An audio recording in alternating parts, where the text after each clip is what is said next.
മമ്മൂഞ്ഞ് വരെ മലയാളികൾ എക്കാലവും മനസ്സിൽ കൊണ്ടു നടക്കുന്ന ഒട്ടനവധി കഥാപാത്രങ്ങൾക്ക് മൂർത്ത രൂപമേകിയ വൈക്കം മുഹമ്മദ് ബഷീറിന് ഉചിതമായ ഒരു സ്മാരകം പണിയണമെന്ന ആവശ്യത്തിന് വർഷങ്ങളുടെ പഴക്കമുണ്ട്.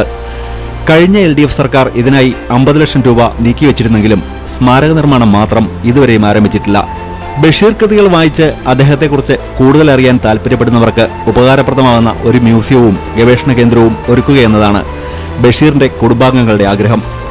മലയാളത്തിന്റെ ഈ വിഖ്യാത എഴുത്തുകാരന്റെ സ്മരണകൾ ഉറങ്ങുന്ന കോഴിക്കോട്ടെ ബേപ്പൂരിലുള്ള വൈലാലിൽ വീട്ടിലെ ഒരു മുറിയാണിപ്പോൾ വീട്ടുകാർ ബഷീർ മ്യൂസിയമായി മാറ്റിയിരിക്കുന്നത്.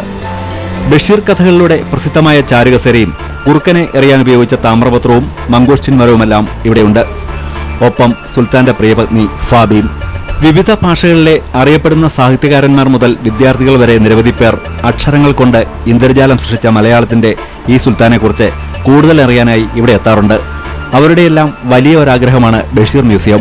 എന്നാൽ സാംസ്കാരിക വകുപ്പ് മാത്രം ഈ ആവശ്യത്തിന് നേരെ കണ്ണടയ്ക്കുകയാണ്. സൂര്യ ന്യൂസ്, കോഴിക്കോട്.